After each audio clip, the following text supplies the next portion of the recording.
Hello and welcome to this week's casual review. I am Fred, and this week's topic is going to be the Stray Gods, the role playing musical. Before we give my thoughts and opinions on this game, if you're new to the channel, just discovered us, hi, welcome. Glad you're here. Glad that you found us. If you are a returning viewer who likes checking out what nonsense I have to say as it pertains to whatever games I have played and featured over on my Twitch channel, hey, welcome back. Welcome back. Glad that you keep checking out. Looking forward to whatever it is my viewpoints, for lack of a better term. Anyway, Stray Gods, the role playing musical. I became aware of this game in late December 2023. One of my favorite writers in the fan fiction community, Grace Domino, highly recommended the game. It caught my attention when they posted about it on Twitter. I said, you know what? I'm going to throw this game on my tour, my gaming tour list to do in early 2024, and we did on January 6th, of this year. It is a short game about a general playthrough from beginning to end.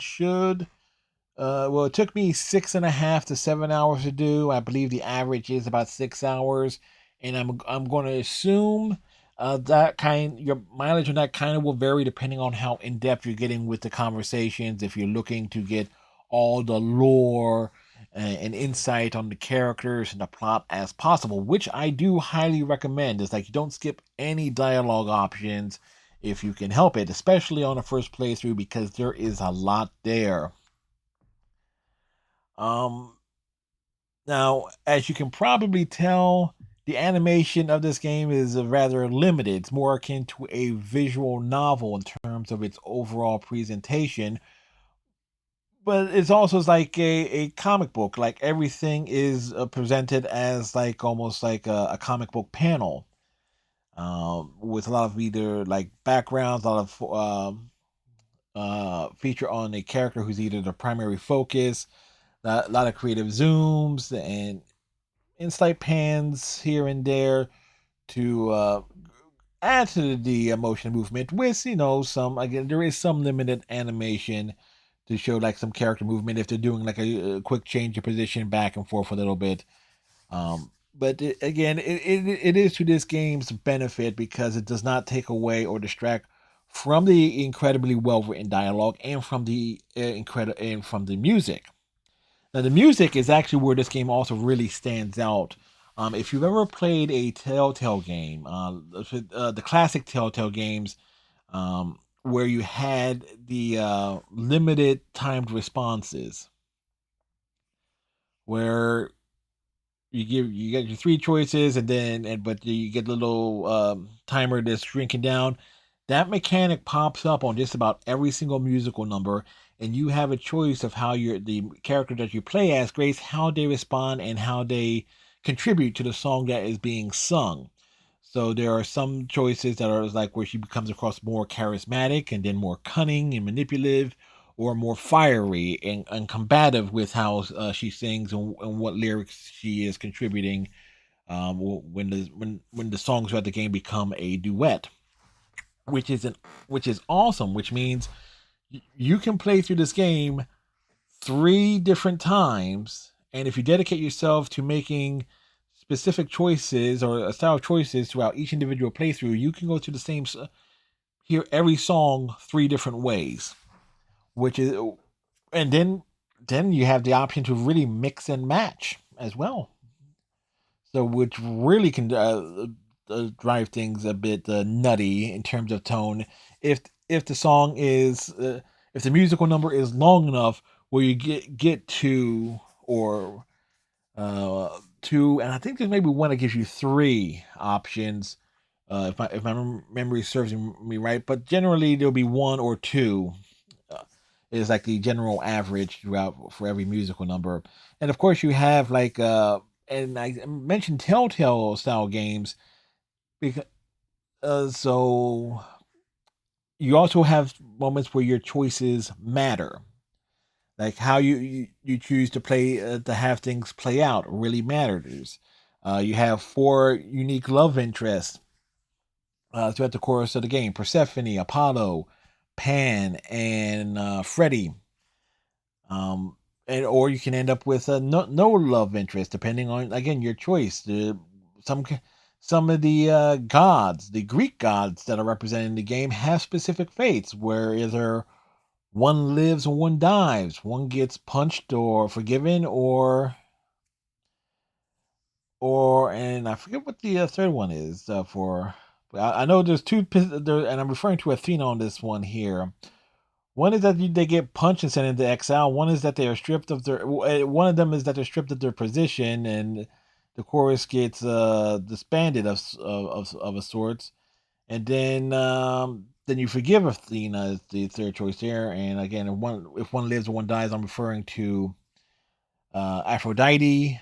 Then you have other choices as relates to Medusa, whether that character can potentially be killed off if you make a unique choice throughout the course of the game. So you definitely have great replay value in that regard. So so you notice there. Notice I said 3 playthroughs for on the musical numbers, but there's 4 love interests there. So you're going to end up doing at least 4, at most 4 playthroughs. And I don't think there is a position to save.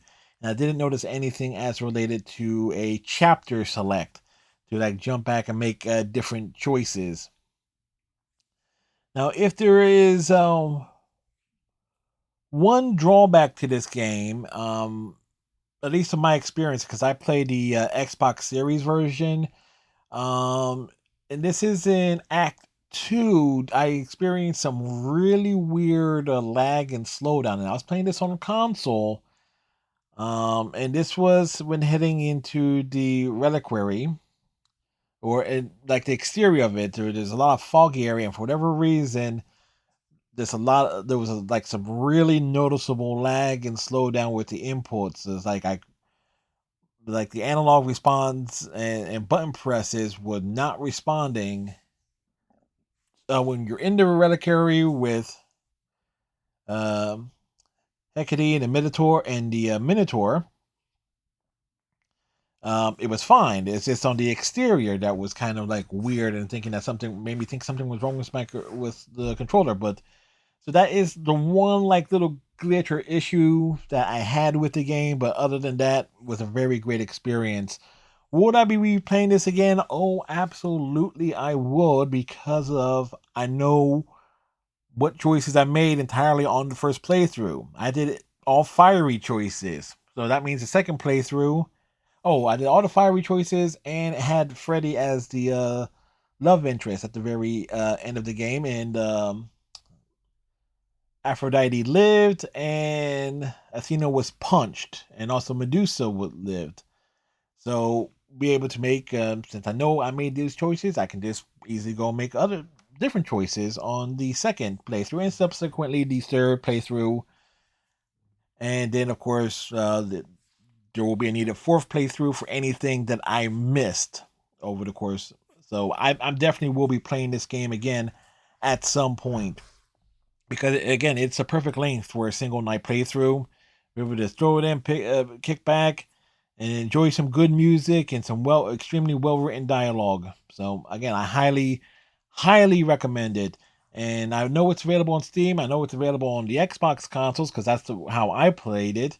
I mean, more likely it's on PS4 and maybe it's on Nintendo Switch. I don't know, but if it's available on your gaming platform, or if you're on Steam, again, check it out. If you're an achievement chaser, it should be a fairly easy one experience to go through. You can dedicate it playing it over the course of several different nights, or if you want to do it all, what I did on one single playthrough for each particular run of the game. So yeah. So with that said, we're all wrapped up this particular ramble here. Again, thank you very much. If you've played Stray Gods, the musical or the role playing musical, leave your thoughts and opinions on it in the comment section below. I'd love to see what you thought about this game. And we'll see y'all in the next video, whatever it that may be. So till next time, bye.